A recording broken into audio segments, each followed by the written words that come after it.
지난 한 주간 가장 인기 있는 스포츠는 무엇이었을까요? 네, 이번 주만큼은 야구도 아니고 축구도 아니고 농구도 아니었습니다. 바로 때 아닌 바둑이었습니다. 여러분, 바둑 중계를 TV에서 생중계로 하는 그런 장면을 우리 한 30년 만에 본 것 같아요. 바둑, 왜 갑자기 때 아닌 바둑이 이번 주에 모든 사람들의 시선을 잡았을까요? 어제 모든 인터넷 매체의 머릿 기사는 바로 이거였습니다. 이세돌 또 불개로 3연패, 인공지능에 무너진 4,000년 바둑. 4,000년 동안 적어도 바둑만큼은 절대로 사람을 따라올 수는 없다. 기계가 아무리 데이터를 쌓아도 축적해도 이건 계산으로 붙을 수 있는 종목이 아니다. 이것은 직관이다. 오죽하면 바둑돌을 착점하는 경우의 수가 전 우주의 원자보다 많대요. 그러니까 이거를 계산해낸다는 건 불가능하다. 이것은 담대함도 필요하고 치밀함도 필요하고 인간의 감정이 담겨있는 종목이라는 거예요.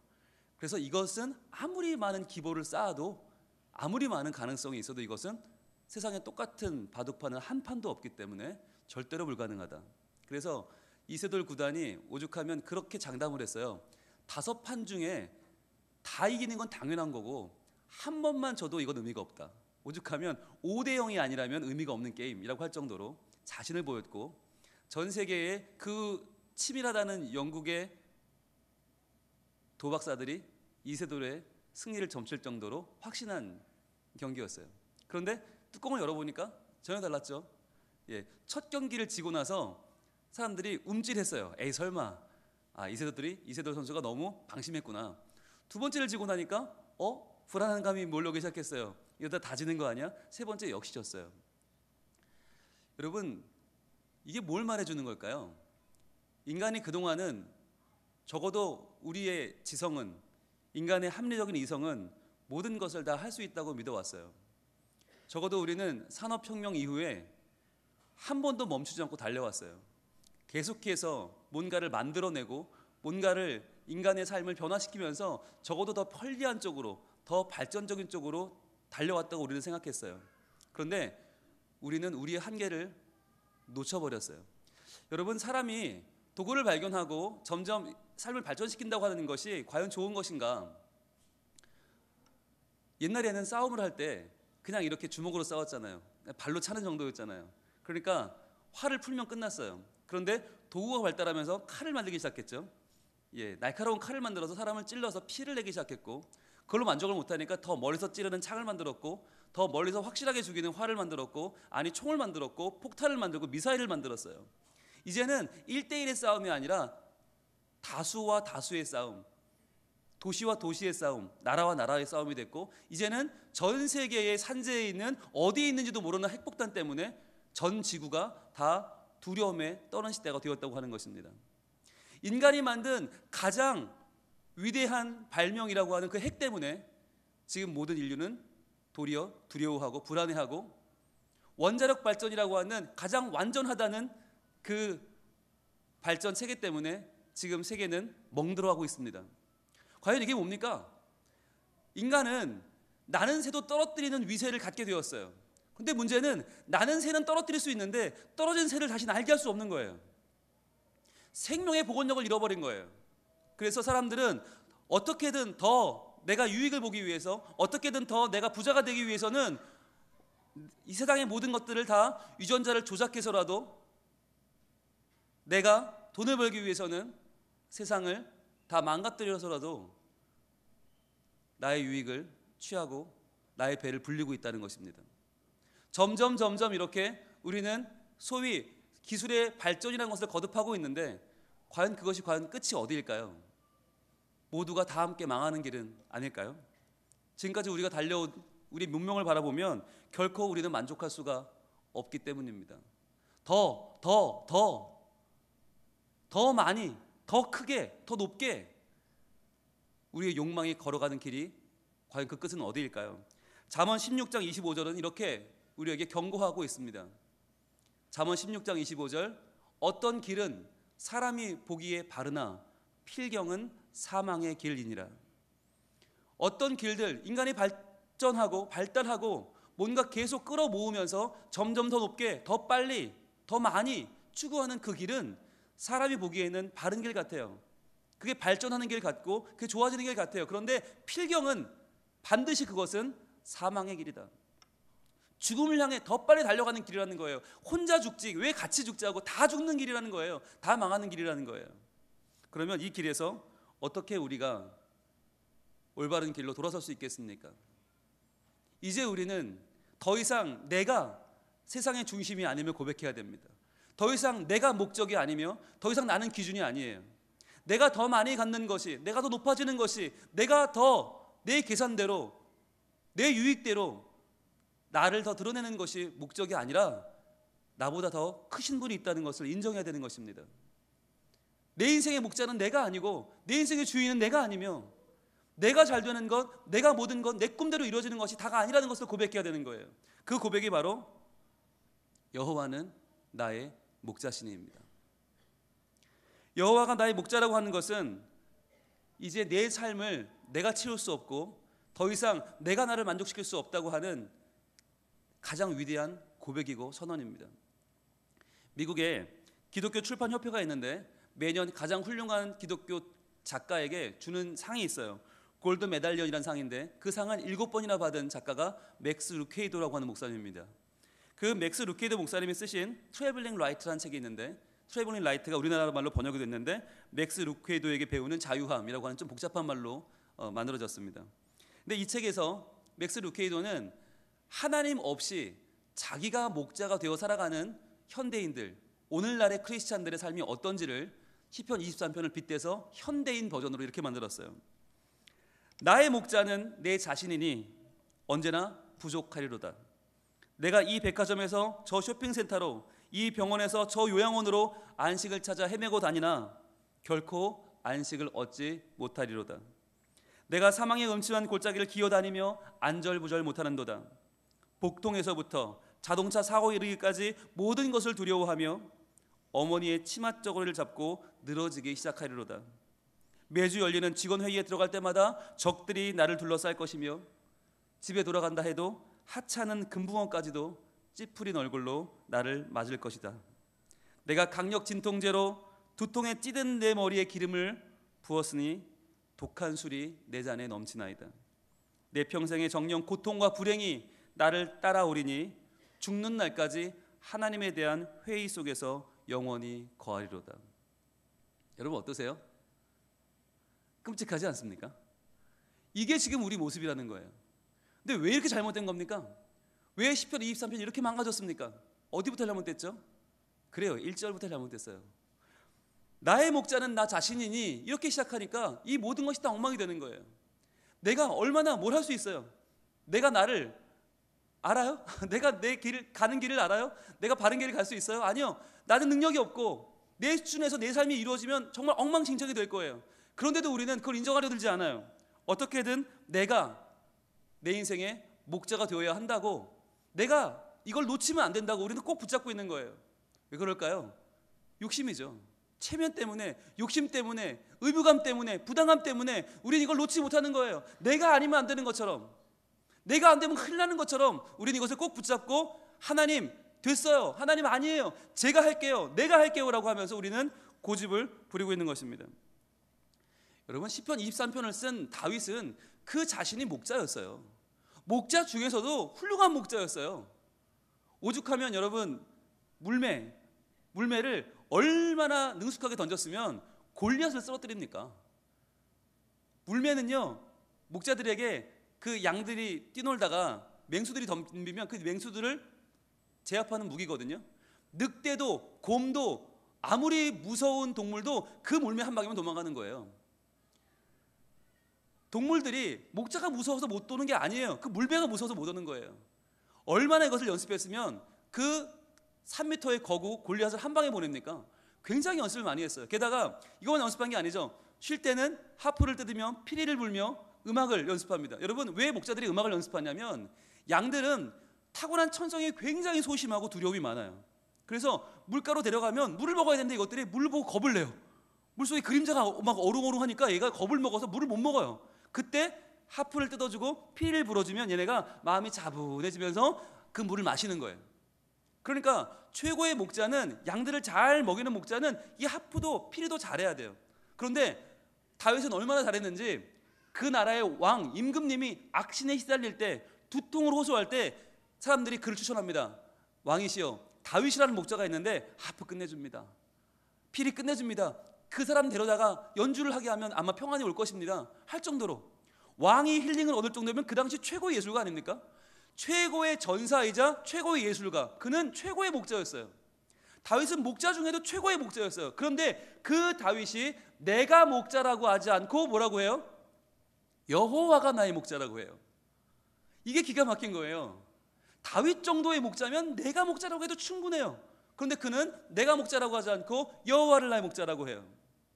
여러분, 우리가요 보면 어느 정도만 할 줄 알면 자기가 전문가라고 자처하잖아요. 나머지는 다 엉터리라고 그러잖아요. 여러분, 조금만 방송 타고 이름난 의사들은요, 딴 놈들은 다 돌팔이를 해요. 그것들은 다 엉터리를 해요. 뭐 의학의 의자는 아냐고, 나한테 와야지, 다 이렇게 말을 해요. 사람들은 조금만 인정받기 시작하면 다른 사람들을 무시합니다. 그런데 왜 최고의 목자였던 다윗은 내가 목자라고 하지 않고 여호와를 나의 목자라고 하죠? 바로 역설적으로 그가 최고의 자리에 있었기 때문이에요. 가장 능숙한, 가장 열심을 다하는 가장 최고의 자리에서 그는 고백합니다. 이 자리는 내 자리가 아니라 하나님 자리입니다. 하나님이 내 목자가 되어주시지 않으면 나의 삶은 하루도 살 수 없습니다. 내가 양을 돌보는 목자인 것처럼 하나님은 나를 돌봐주시는 나의 목자가 되어주셔야만 합니다. 하나님이 아니면 내 인생은 아무것도 아닙니다 라고 그는 고백하는 거예요. 이 고백이 우리에게도 필요합니다. 이 시간에도 얼마나 많은 우리 아버지들이, 우리 남편들이 지금 어마어마한 무게를 안고 살아가고 있습니까? 우리 어깨에 있는 이 짐을 어쩔 겁니까? 내가 남편이기 때문에, 내가 가장이기 때문에, 내가 아버지이기 때문에 짊어지는 이 어마어마한 짐들을 어떻게 할 겁니까? 여러분, 이 시간에 고백합시다. 여호와가 우리 집 가장이십니다. 여호와가 우리 집의 남편이요 아버지십니다. 그리고는 나는 한 계단만 내려오는 거예요. 그럼 그때부터 부족함이 없는 인생이 찾아옵니다. 내가 가장이면요, 아무리 벌어도 부족해요. 내가 아무리 일해도 만족이 없어요. 그러니까 40대만 되면 뒷목 잡고 쓰러지는 거 아닙니까? 엄마들은 다릅니까? 아내들은 다릅니까? 내가 엄마예요. 내가 어머니고, 내가 아내예요. 내가 우리 집 살림을 책임져야 돼요. 여러분, 이렇게 큰 부담이 어디 있어요? 내가 어머니이기 때문에 내가 애들을 교육시켜야 되니까 어떻게 해요? 점점 하나님은 뒷전으로 가고 기도하지 않고 치맛바람으로 아이들을 끌어모으는, 아이들은 죽겠다고 하는데 일어나 보채고 달려가는 그 어머니들의 그 마음 무엇입니까? 내가 해야 되니까 힘든 거예요. 그런데 하나님이 우리 가정의 살림을 맡아가는 목자십니다라고 고백하는 거죠. 하나님이 아내십니다. 하나님이 어머니이십니다. 하나님이 우리 삶의 주인입니다. 저는 하나님 비서입니다. 한 계단만 내려오면 돼요. 그럼 거기에는 부족함이 없어요. 목회도 마찬가지 아닙니까? 여러분, 제가 담임 목사로 부름을 받았는데 제가 뭘 할 줄 알아요? 아무것도 몰라요. 그런 제가 내가 담임 목사라고, 내 말 들으라고, 다 날 따라오라고 하면 여러분 큰일 나지만 저도 큰일 나요. 그러면 그럴 수도 없고 그래서도 안 돼요. 그래서 저는 결심했어요. 하나님이 담임 목사 하시고요, 저는 비서하겠습니다. 하나님 시키라 하시면 하고요, 하라 하시면 하고, 말라고 하면 말고요, 하나님 마음 주시는 대로 하겠습니다. 여러분, 진짜 가장은, 진짜 엄마는, 진짜 아내는, 진짜 목사는 내가 그 자리에 있으려고 하면 안 돼요. 그 자리를 하나님께 내어드리면 한 계단만 내려오면 그때부터 진정한 평안과 부족함이 없는 우리의 삶이 밀려온다고 하는 것입니다. 그런데 이걸 우리가 내려놓지 못하잖아요. 내가 안 하면 큰일 나, 내가 아니면 안 돼, 내 사업 나 아니면 큰일 나, 우리 직장, 우리 학교, 우리 가정 나 아니면 안 돼. 여러분, 이렇게 내려놓지 못하는 우리를 위해서 나온 책이 있죠. 내려놓음이라고 한 책이 나왔습니다. 여러분, 이용규 선교사님이 쓰신 내려놓음이라는 책은 기독교 출판계에서 아주 독보적인 책입니다. 거의 2위와 차이를 어마어마하게 벌릴 정도로 많은 책이 팔렸는데 그 책을 쓴 이유가 있어요. 이용규 선교사님이 하버드를 나왔거든요. 근데 하버드를 나온 분이 앞날이 창창하고 누가 봐도 정말 인생의 성공가도를 달릴 만한 그분이 몽골에 선교사로 갔단 말이죠. 그랬더니 다 묻는 거예요. 아니 하버드 나오고 왜 선교사 가냐고. 아니 아깝지 않냐고. 학벌이 아깝지 않냐고. 공부한 게 아깝지 않냐고. 그 머리가 아깝지 않냐고. 그리고 또 선교사로 가도 그래 좋다 이거야. 가려면 좀 선진국도 많은데 경치 좋고 물 좋은 나라 많은데 왜 하필 몽골이냐고. 겨울엔 추워 죽고 여름엔 더워 죽고 아니 그 볼 것도 없는 나라 먹을 것도 없는 나라 왜 글로 가냐고. 거기에 대한 해답이 내려놓음이란 책이었어요. 그렇게 물어보는 사람들에게 주는 대답이 내려놓음이었어요. 이용규 선교사님이 미국에 있을 때 일입니다. 아이한테 늘 먹을 게 부족한 아이한테 돈이 없는 유학생이 뭘 사줄 수 있겠어요. 그러니까 늘 사줄 게 없어요. 그러다가 아이를 데리고 마트를 갔습니다. 근데 아이가 너무 좋아하는 거예요. 물건이 너무 많으니까. 미국이 얼마나 식료품이 많아요. 애가 막 거품을 무는 거예요. 그러면서 초콜릿 하나를 잡았어요. 놓치라는 거예요. 야 이거 놔라. 아무리도 안 나요. 이거 내 거라는 거예요. 내 거라는 거예요. 할 수 없이 그 아이 째로 카트에 싣고 이제 계산하러 나왔습니다. 근데 계산을 하는데 계산원이 이렇게 손을 내밀었어요. 달라는 거죠. 아이가 줄까요? 에이 이러는 거예요. 줘. 에이 줘. 하다가 애가 하면서 으앙 하고 눈물 터뜨렸어요. 내 건데 이건 어떻게 잡은 내 건데 이걸 달라고 그러니까 아이가 안 된다고 막 울면서 때를 쓰는 거예요. 할 수 없이 아빠가 그 손을 겨우 풀고 그 아이의 초콜릿을 계산원에게 줬어요. 애는 막 자지러지는 거죠. 근데 계산원이 어떻게 해요? 바코드로 띡 찍고 다시 이렇게 주는 거예요.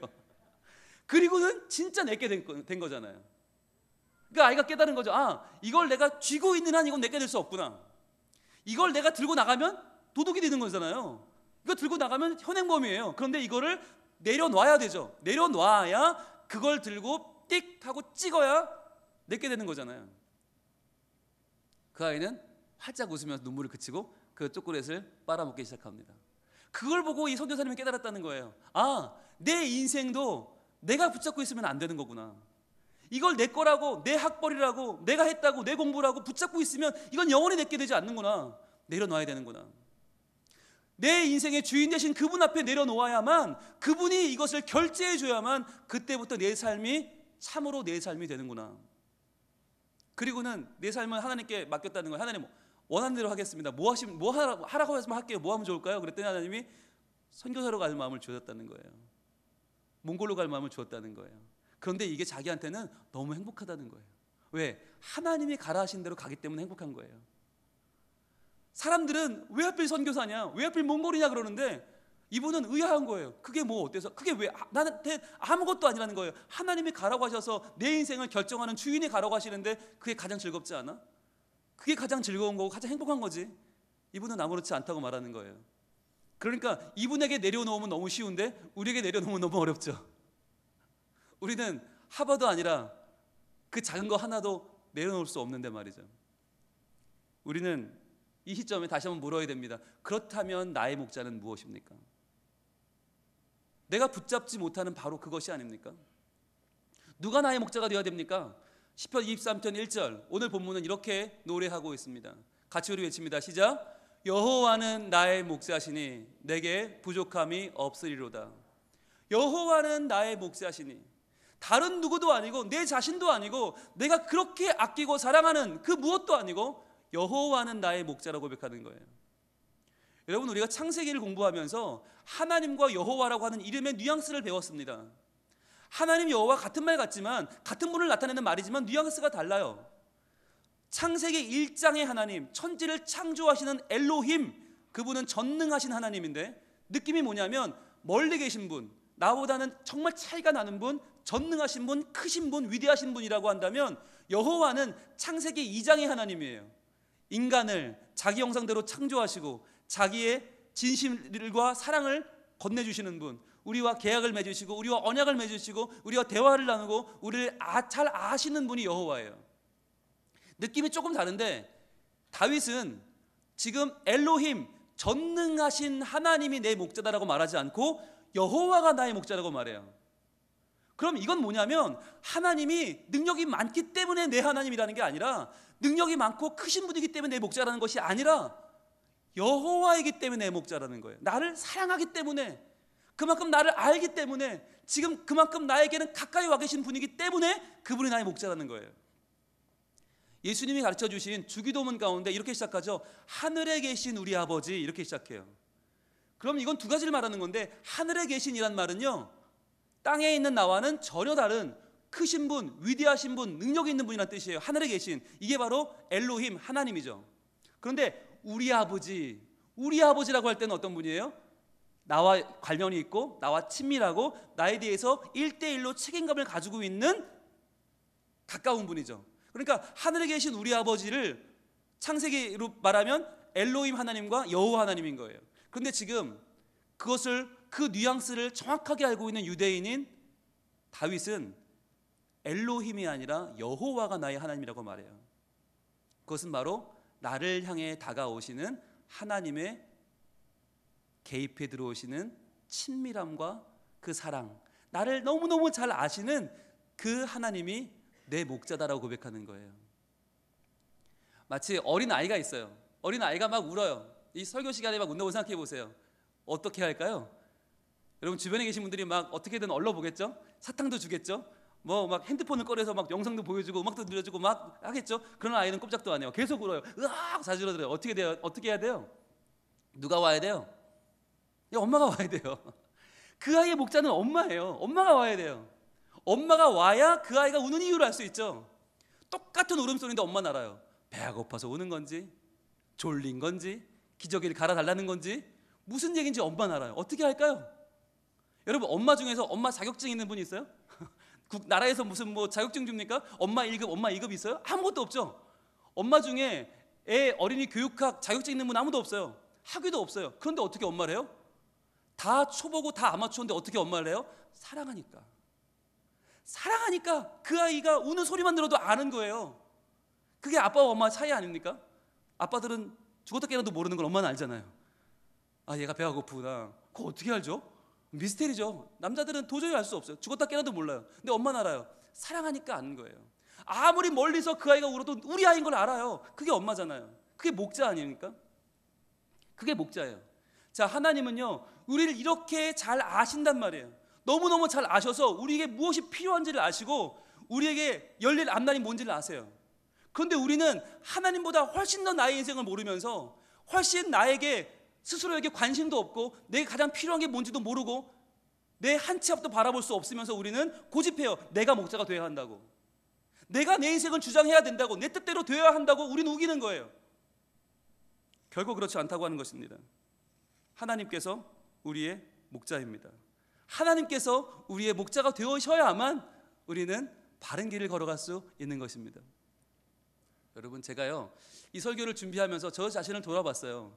과연 나는 이 설교를 하고 있는 나는 오직 하나님만 나의 목자로 모시고 살았는가? 그런데 아니더라고요. 제가 살아오면서 무엇을 내 목자로 삼았나 보니까 저는 공부였어요. 내가 공부를 많이 하면 사람들이 나를 인정해 주지 않을까? 내가 공부를 많이 해서 학위가 많으면 내가 있어 보이지 않을까? 내가 좀 더 훌륭한 목사로 보이지 않을까? 그래서 저는 장신대에서 신학과를 공부하고 마쳐서 신대원을 졸업을 하고 바로 대학원에 들어갔습니다. 대학원을 마치고 또 목회학 박사 공부를 시작했습니다. 공부를 해도 만족이 없어요. 여러분, 하나님 아닌 것을 목사로 삼으면 만족이 없어요. 계속 더 나보다 더 많이 한 사람들이 보이는 거예요.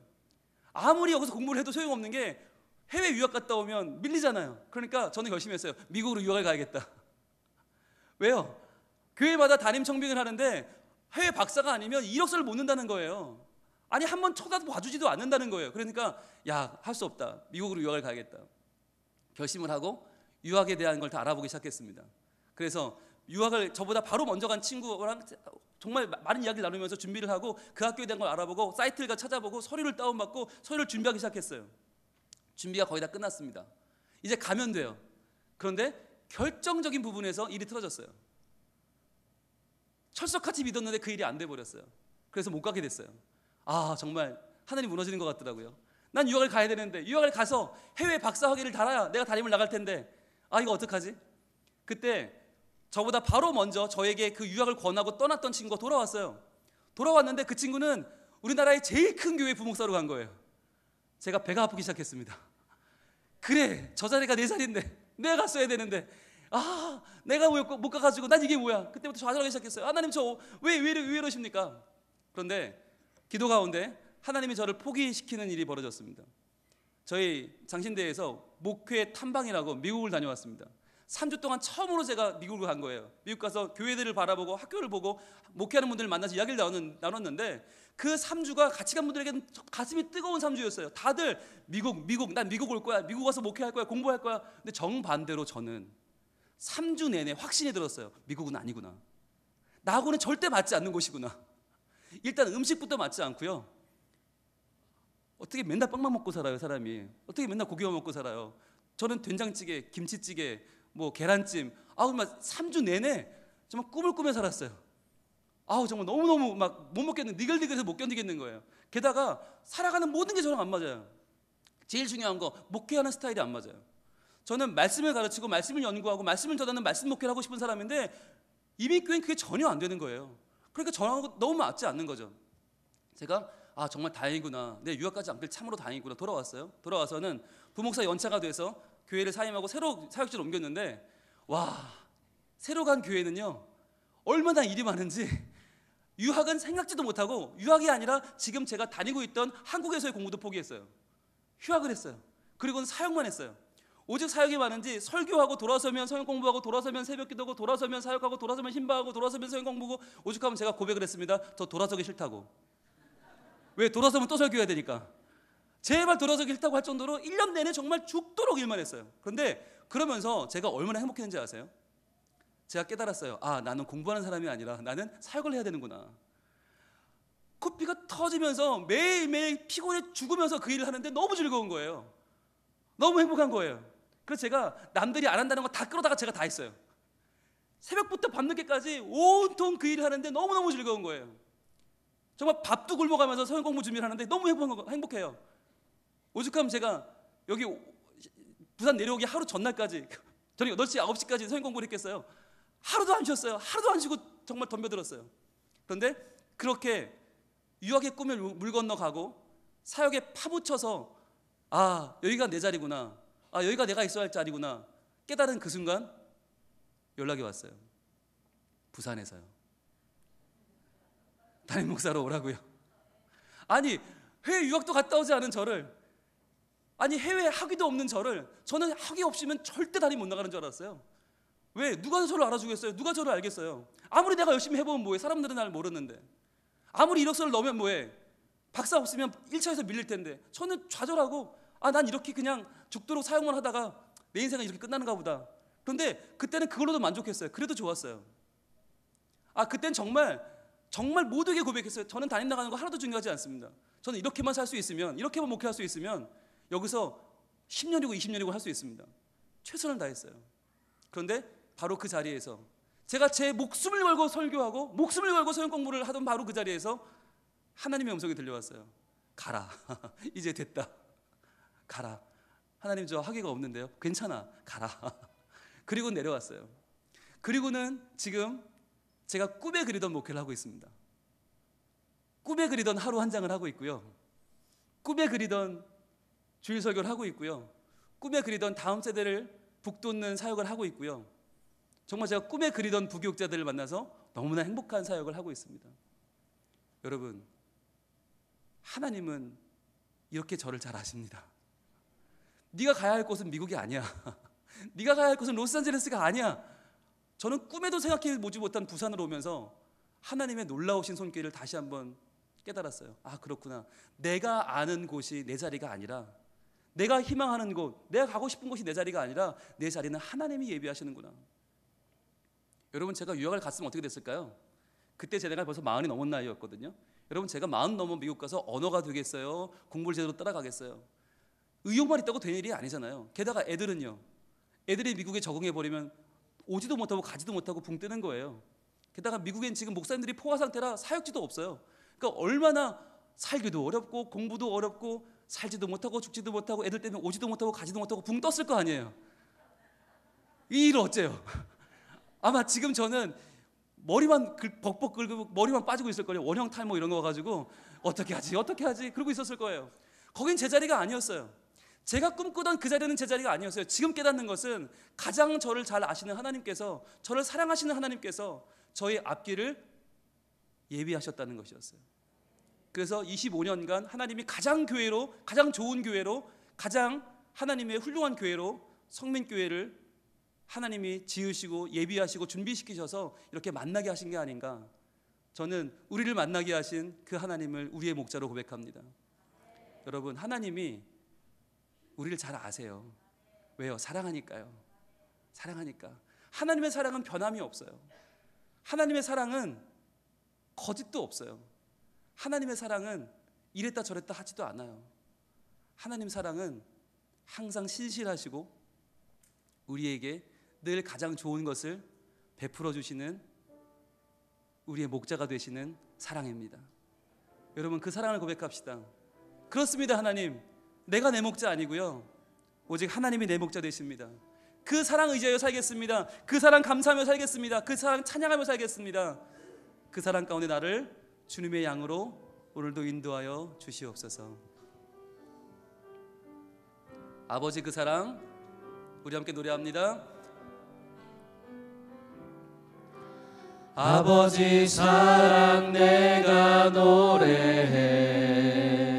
아버지의 은혜, 아버지 은혜 내가 노래해. 그 사랑, 그 사랑 변함없으신 거짓 없으신 성실하신 그 사랑. 상한 갈 때도 상한 갈 때 꺾지 않으시는 꺼져가는 등불까지도 꺼져가는 등불 끄지 않는 그 사랑, 그 사랑 변함없으신 거짓 없으신 성실하신 그 사랑.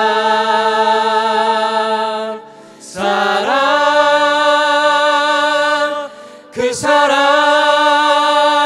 날 위해 죽으신, 날 위해 다시 사신 예수 그리스도, 다시 오실 그 사랑. 죽음도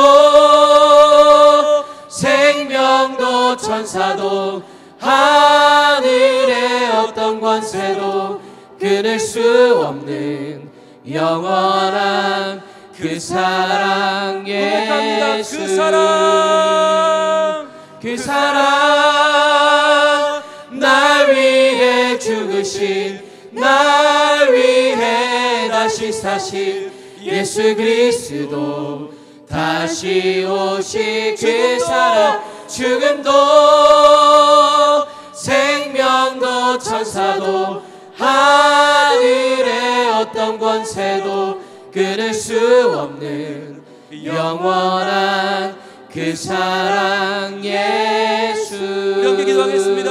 하나님, 하나님만 나를 아십니다. 하나님만 나를 사랑하십니다. 하나님만 내 목자 되십니다. 주여, 나를 의지하지 않고 내 돈과 내 성공과 내 미래를 의지하지 않고 오직 주님만 의지합니다. 주여, 나를 인도하여 주시고 말씀대로 살게 하시고 주님 뜻대로 걸어가게 하여 주옵소서. 주여, 한번 외쳐 기도합니다.